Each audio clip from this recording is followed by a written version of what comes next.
Laptop, desktop, CCTV, printer, AC, HP, Dell, Canon, CP Plus, Hikvision ইত্যাদির authorized dealer Telta computer, Khagra, Berhampore. আমাদের HP showroom এখন রানীবাগানেও। বিতর্কের মাঝেই রাজ্যে দুর্নীতি। রাজ্যের অবস্থা নিয়ে মুখ খুললেন বেলডাঙ্গার ভারত সেবাশ্রমের কার্তিক মহারাজ।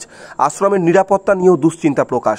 জলপাইগুড়িতে রামকৃষ্ণ মিশনে যা হয়েছে তারপর আশ্রমের বাসিন্দারা চিন্তিত। আশ্রমের নিরাপত্তা চেয়েছি, এসপিকে ফোন করেছিলাম, বললেন কার্তিক মহারাজ।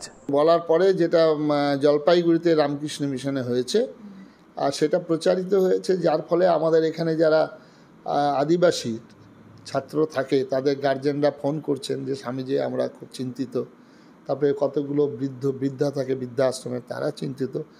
আশ্রমের নিরাপত্তার জন্য আমি চেয়েছি বলেছি, আর নিরাপত্তা আজকেও আমি এসপিকে ফোন করেছিলাম, তিনি বলছেন ব্যবস্থা করছি। এদিন দুর্নীতি ইস্যুতেও মুখ খুলেছেন কার্তিক মহারাজ।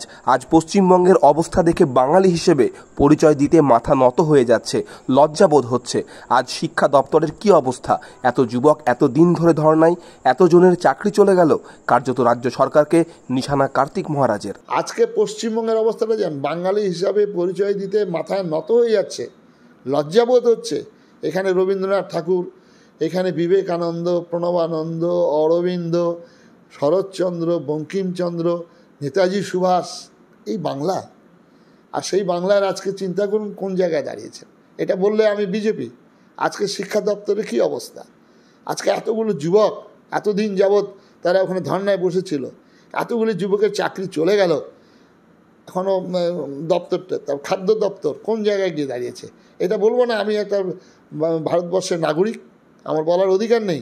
আমি হতে পারি সন্ন্যাসী, কিন্তু আমি সমাজের স্বার্থে, সামাজিক কাজে, সামাজিক সংস্কারে আমার দায়িত্ব রয়েছে, ভূমিকা রয়েছে।